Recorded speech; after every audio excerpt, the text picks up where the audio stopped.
दोस्तों, देश दुनिया में इस्लामोफोबिया किस तरीके से फैल रहा है वो चेहरा किसी से ढका छुपा नहीं है। जहां आए दिन इस्लामोफोबिया फैलाने के लिए कभी कुरान शरीफ को जला दिया जाता है तो कभी किसी मुसलमान के घर पर हमला करवा दिया जाता है या किसी मुसलमान के ऊपर हमला हो जाता है। और अब इतनी नफरत बढ़ चुकी है कि नमाज पढ़ते नमाजियों के ऊपर भी गोलियां बरसा दी जाती हैं।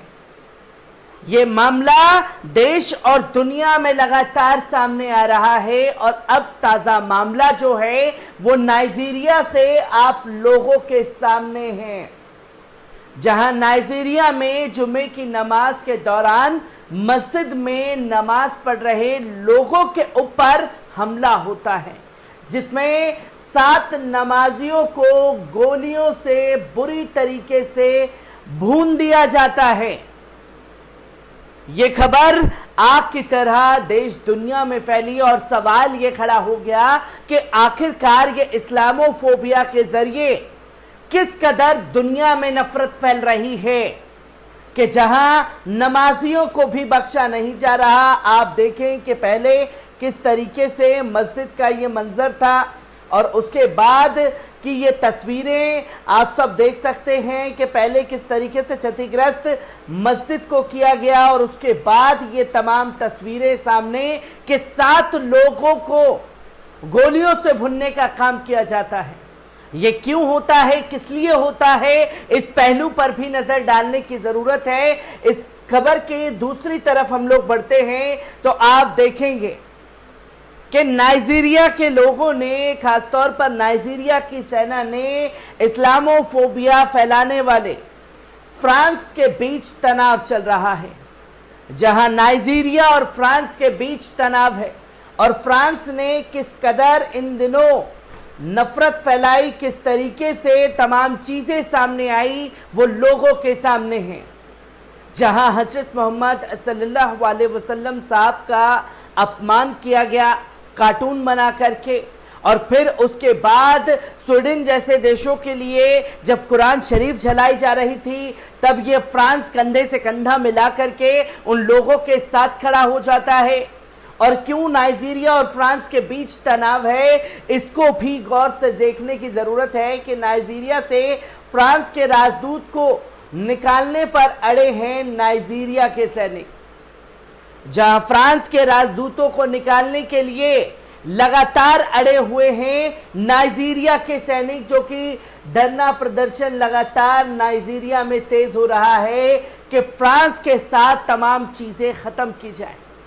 और उससे पहले फ्रांस के साथ ये चीजें चल रही हैं और उसी दौरान नाइजीरिया की मस्जिद पर हमला होता है, जो कि कई सारे सवाल छोड़ करके जा रहा है कि आखिरकार जब इस्लामोफोबिया देश के खिलाफ नाइजीरिया की सेना ने मोर्चा खोल रखा है, अपनी सरकार पर दबाव बना रहे हैं कि आप लोग राजदूतों को यहां से निकालने का काम करें, जहां नाइजीरिया के सैन्य शासकों का आदेश फ्रांस 3 सितंबर तक अपने सैनिकों को देश से निकाल ले।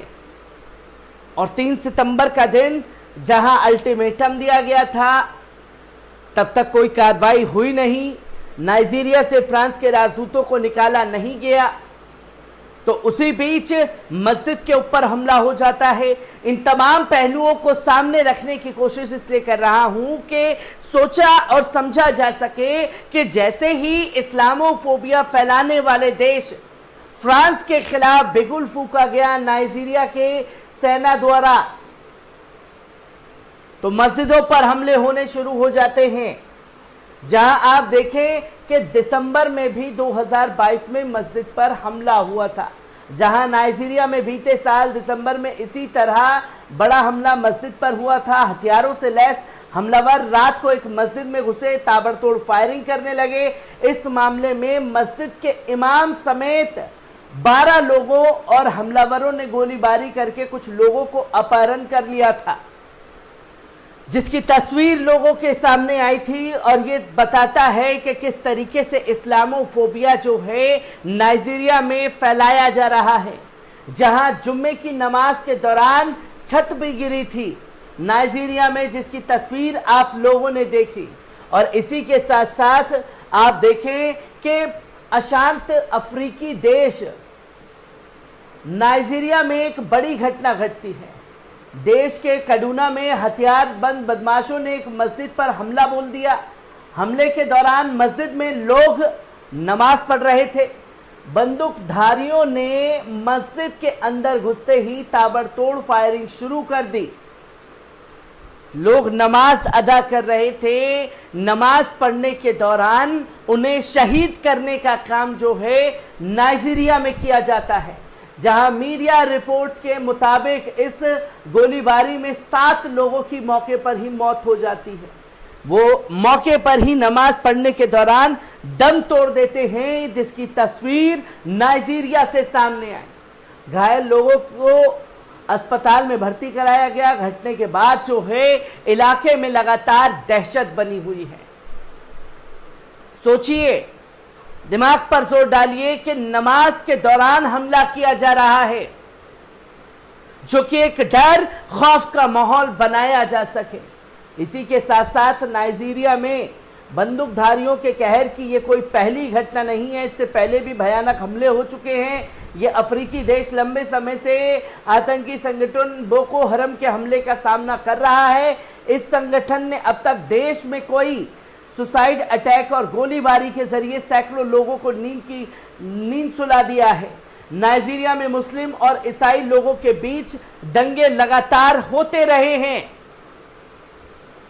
और ऐसे में फ्रांस के खिलाफ बिगुल फूंका गया, जिसको इस कड़ी से भी जोड़कर देखा जाना चाहिए कि कैसे जब इस्लामोफोबिया देश के खिलाफ बिगुल फूंका जाता है तो नाइजीरिया में मस्जिदों के ऊपर जो हैं हमले तेज हो जाते हैं। जहां आप देखें कि फ्रांस ने कहा कि वे नाइजीरिया के सैन्य परिषद को मान्यता नहीं देता, इसलिए फ्रांसीसी राजदूतों को नाइजीरिया से वापस नहीं बुलाया जाएगा। जब जोर दिया जा रहा है फ्रांस के ऊपर, और क्यों यह मामला बढ़ा है कि यही वजह है कि नाइजीरिया की राजधानी नियामी में फ्रांसीसी दूतावासों के चारों ओर सुरक्षा बढ़ा दी गई है। वहीं इस पर किसी को भी जाने की अनुमति नहीं दी जा रही। बोको हरम जो कि तस्वीर सामने आती है कि लोगों को बुलाने का कवायद जो है वो तेज हो जाती है। याद रहे कि अगस्त में नाइजीरिया के राष्ट्रपति के विशेष सुरक्षा बलों ने इस देश के राष्ट्रपति मोहम्मद बाज़ुम को उनके पद से अदस्त करके गिरफ्तार कर लिया था। नाइजीरिया की सैन्य परिषद इस देश के पूर्व राष्ट्रपति के फ्रांस को चाटुकार के रूप में देखती है, जो कि लंबे समय से ये तस्वीरें सामने आ रही हैं। सेना ने खुल करके बिगुल फूंकने का काम फ्रांस के खिलाफ किया हुआ है, तो तस्वीर लोगों के सामने आ जाती है कि अफ्रीका के छोटे देश नाइजीरिया और फ्रांस के बीच तनाव बहुत तेजी से बढ़ता जा रहा है। फ्रांस की सेना प्रमुख ने कहा कि नाइजीरिया में इस देश के किसी भी सैन्य प्रतिष्ठान पर हमले का कड़ा जवाब दिया जाएगा। जहां नाइजीरिया की सेना ने साफ तौर पर कहा कि इसका कड़े तरीके से जवाब दिया जाएगा जो हमले लगातार नाइजीरिया के अंदर हो रहे हैं। जहां नाइजीरिया से फ्रांस के राजदूत को निकालने के इस देश के सैन्य परिषद के फैसले पर फ्रांस की ओर से इस पर प्रतिक्रिया आई है।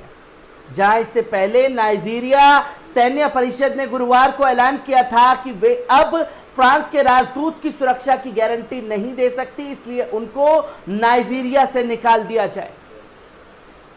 ये लगातार तेजी जो फ्रांस और नाइजीरिया के बीच चल रही है, ये उसी का नतीजा है कि मस्जिद के अंदर घुस करके नमाजियों को शहीद करने का काम किया गया है, जो कि माली और बुर्किना फासो से अपने सेना को निकालने पर मजबूर होने के बाद फ्रांस ने पश्चिम अफ्रीकी में भू राजनीतिक लक्ष्यों को साधने के उद्देश्य से अपनी नई विदेश रणनीति के तहत नाइजीरिया पर अपना ध्यान केंद्रित कर दिया है।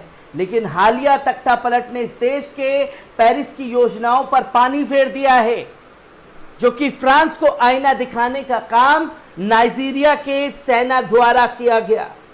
जिसकी अगली तस्वीर पर अगर देखें तो पश्चिम के खिलाफ सेना ने पश्चिम के खिलाफ अपनी बयानबाजी तेज कर दी और सेना के समर्थकों ने तख्तापलट का समर्थन करने के लिए राजधानी नियामी की सड़कों पर विशाल प्रदर्शन किया, जो कि सेना को खासतौर पर समर्थन मिल रहा है वहां की जनता का, जो सेना ने फ्रांस के खिलाफ बिगुल फूंका हुआ है, जहां उनमें से कुछ फ्रांसीसी दूतावास पर हमला तक कर दिया गया और रूस के समर्थन में झंडे लहराए गए हैं। और ये क्यों चीजें बढ़ रही हैं, इन तमाम चीजों को जानना देखना जरूरी है।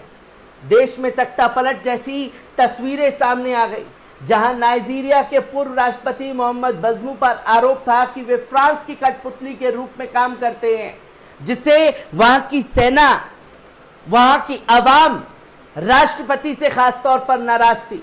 जहां तख्तापलट के बाद माली और बुर्किना फासो ने रूस के समर्थन और उसके साथ सहयोग का रास्ता अपनाया, वहीं नाइजीरिया में भी जनता की यही मांग है कि पश्चिम देशों के बजाय विकास के लिए पूर्वी देशों के साथ सहयोग का रास्ता अपनाना चाहिए, क्योंकि पश्चिम देशों ने सिर्फ वहां के आर्थिक स्रोतों को लूटा, बदले में जनता को भुखमरी और हिंसा दी।